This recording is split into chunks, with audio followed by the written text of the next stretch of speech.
Hey y'all, I'm just gonna show and try and just give my tips I do for studying for tests. I am a junior in college and I'm just about to help y'all about how I study and test. These can go to high schoolers too, but I'm in college now, so I'm giving the college way to do it. I remember when I was in high school, I really didn't study too much, but I think in high school, if I remember right, we had more time in class to maybe like study. Like, I think literally I could study like half the block and then I wouldn't have to stay at home or something. So it's like, and in college, the whole class is basically just a lecture. You have to do that on your free time. So here are some of my tips on how to be a good studier. So I'm a visual learner, so it helps when there's like examples or I can visually see something, and that's how I do a lot of examples.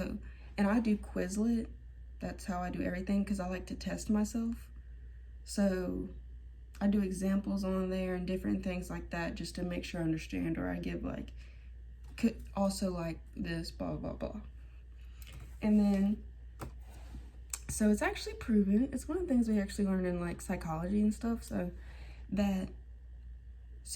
when people take notes, they like do it on a paper or their iPad or go to the notes in their computer and they just like write everything down. It's like so much on one page. So when you first start studying and you look at that, you're like, I can't do it. And then you don't even study and you're already feeling like, I just can't do it. It was too much. I'll just do it later. That was too much for my brain.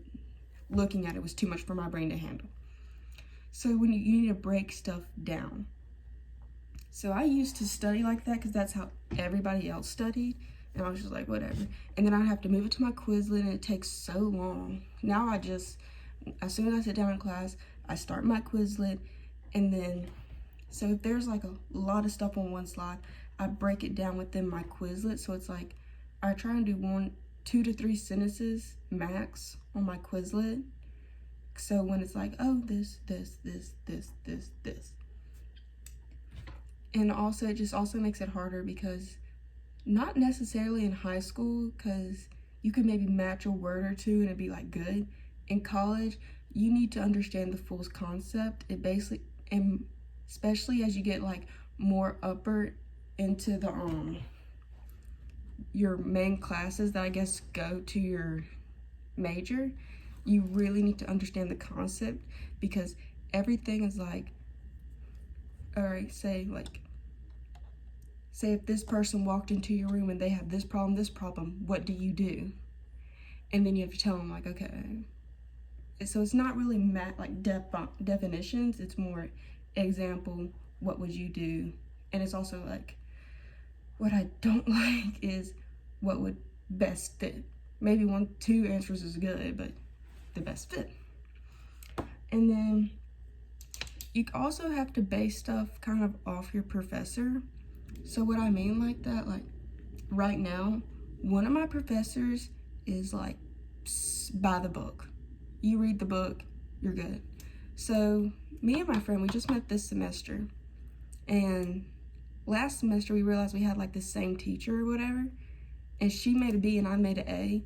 And we studied together, we have the same studying techniques and amount of studying. The only difference is I read the book like, I would split my screen, one would be my Quizlet, the other side would be the books, and I would just follow it. And that's the main difference. Like, she went so much by the book.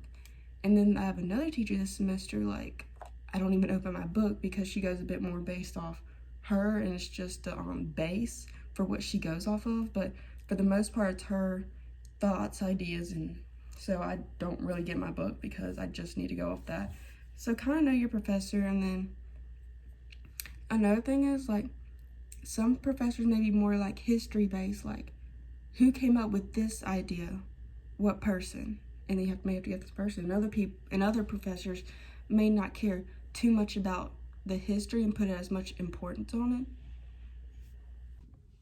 And another professor may just be like, here, these were 3 theories. Explain to me those 3 theories and what do they mean and how can you relate that to helping people. And some may be more real life, like real situations, and some may want you to understand like the base of where everything comes from. So kind of understanding what the importance of the teacher, and you get that by each exam. Like I think almost every class, my first exam is the worst out of like all the exams my first exam that I'd get of the teachers is usually the worst out of all the exams. Not saying that that first exam is bad. That could be an A. Like my first exam maybe a 90, and then it's like a 94, and then a 96, and then maybe a 92. It's like, it's just that one's just not the best, because you have to kind of get this understanding of the teacher, how they test. You got to get that understanding. No all-nighters. I used to be an all-nighter in high school, or like just study the night before, and now I just got to a place where like I cannot handle that much constant anxiety. Like say if a test is Wednesday, it's like it's already on your mind Monday. It's like, oh, I need to make sure I study. And then Wednesday, it's like you have anxiety all day. It's like, I gotta study, gotta study, gotta study, gotta study. And then you go to sleep with anxiety, and then you wake up, I gotta study, gotta study, gotta study, all the way up until that test. And that is too much constant anxiety. Like right now, it's Sunday night, 9 o'clock. I have an exam tomorrow, but I've already kind of studied. I personally like to just have my mind be chill on nights before a test, so I can just have my mind kind of in that relaxed state. And then I treat 2 days before it as if it's the night before the exam. So yes, Saturday was more of a study day, and then today I study, but it's like on and off, so my mind can be relaxed, because I got tired of that constant anxiety. But I get it, and I think you also need to know yourself. Like, I think I can speak for a lot of people. Your mind, like the first initial time you open the notes to start studying, this could be 2 weeks before a test or 2 days before a test. You're kind of getting distracted. You're looking, let me check my Canvas, my grades. Let me check Banner and see how I can plan for my schedule for next semester. Let me check graduate schools and see what's going on there. I need to check that. Let me check for jobs available after that. Let me check on somewhere I need to work. Let me check to see how much beach costs. Maybe they went down from last year. Now maybe I can pay, and I'm doing all this on my computer just because it's that initial first time you automatically get distracted. But I do make sure, I want to say the only thing I initially do when I first open the notes to start studying for a test, I just make sure I get it set up, so then, because I know I'm going to put it away, so then next time I get it, I open my computer, it's all set up. Like literally, I do that every time. I still do that. Like, this is my computer. It's already set up, so the moment I open it, it's already I'm doing its stats, which is a lot of math. So it's like, here's the formula sheet we get. This is our practice sheet. And as soon as I open it, it's like that. Because if I don't, I'm automatically going to get distracted. So kind of make sure you set up your computer for when you open it, it already has everything there. So just no all-nighters. That's just too much anxiety. But I know it's hard for procrastinators, but I had to get out of that. I used to be, now I'm completely not a procrastinator. A clear mind in areas, so I would try and make sure your mind's clear, if any maybe drama going on or anything you may be worried about coming up or not excited about. Maybe you also have a presentation and you're nervous about. I would just say try and clear your mind and try and make sure you focus on one thing at a time. I had a test this past Wednesday, and so I didn't worry about this until Thursday, because it's try and focus on one thing at a time when you do things.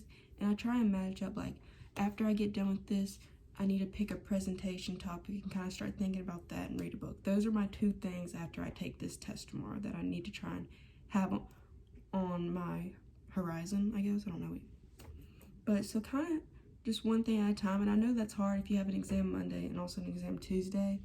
But that's why I also say you don't need to procrastinate.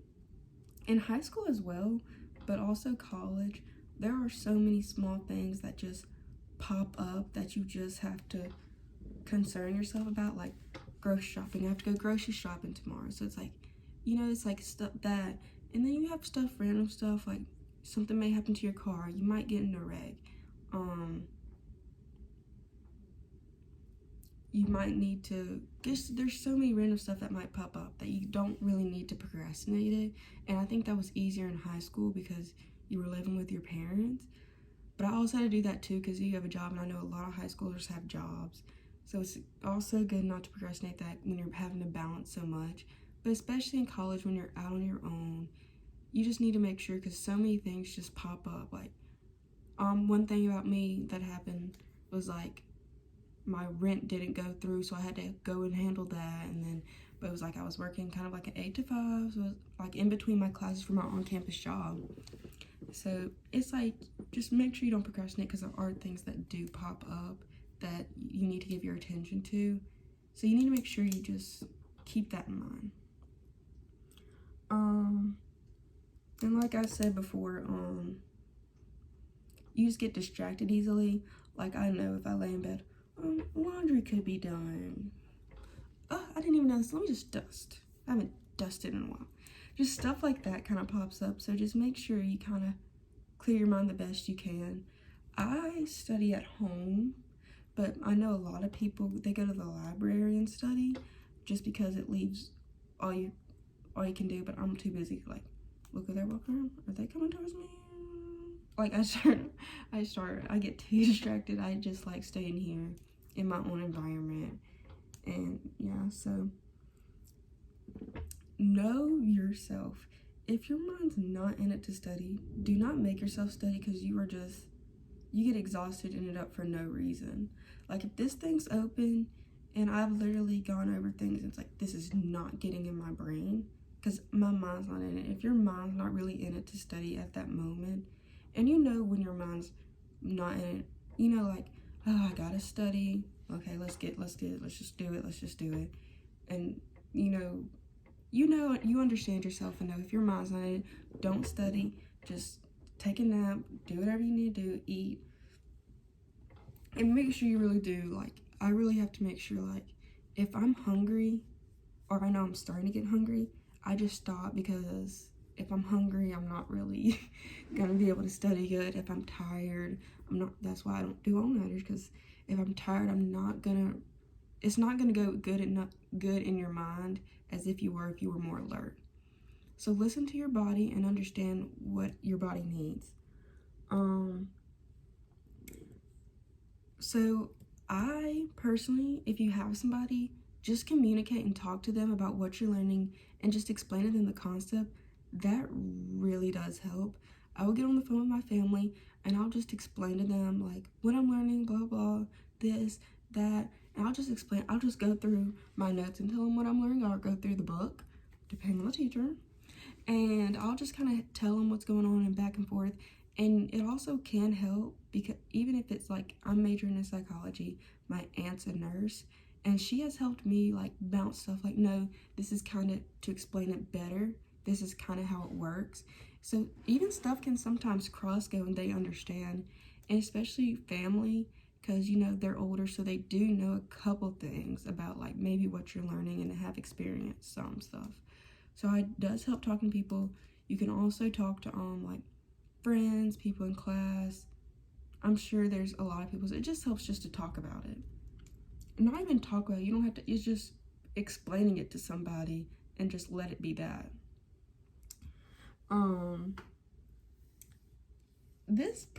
So I quiz myself, so I do Quizlet.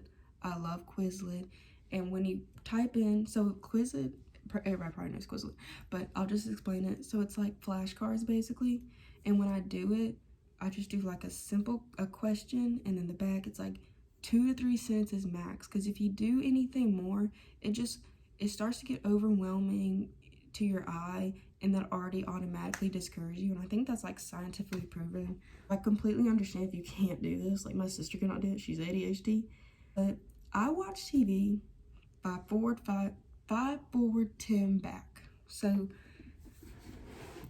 basically what that means is I'll do like 5 of the flashcards on my Quizlet. Like, I'll study like back and forth until I got it.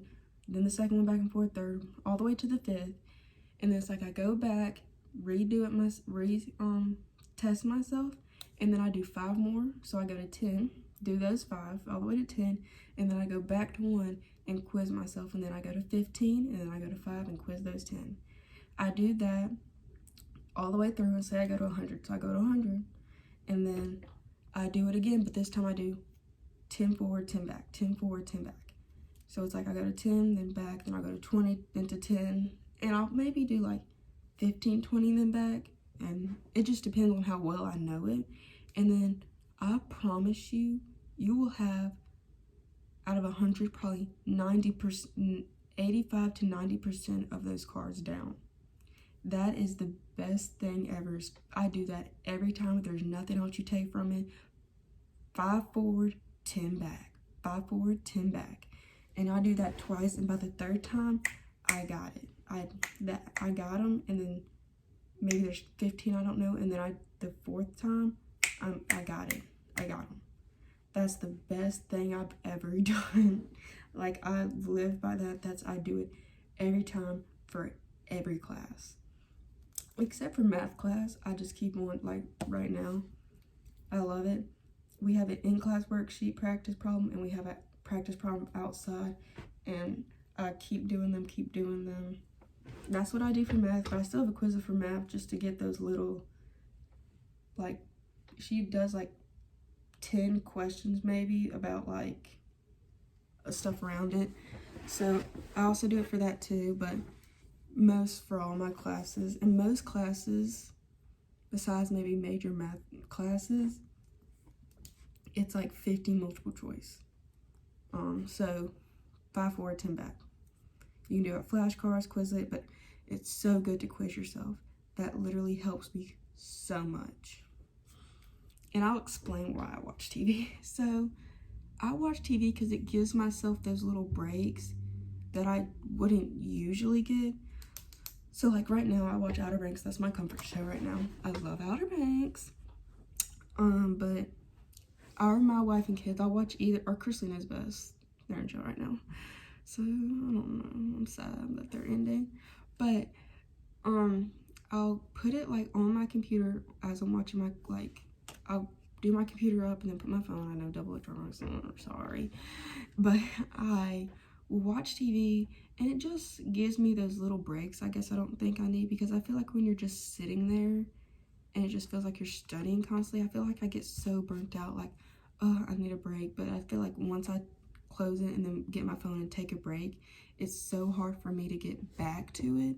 So I feel like me just sitting there watching it while I do it, I'm getting like maybe like that 3 to 5 minute break, and I don't even know. So I'm able to sit there longer and actually study and not feel burnt out. Like I'm actually sitting there able to do it. It's like, okay, I need to go to sleep. Like I could sit there for 2 to 3 hours, but usually I think I can only be there for like 30 to 40 minutes. And it's like, so I think watching TV just helps just not feel like you're alone and it's just you and your thoughts. Because I feel like when it's just quiet, it's easier for your thoughts just to go rambling. But when I'm sitting there watching TV, it's like I'm watching something, I can go back to it.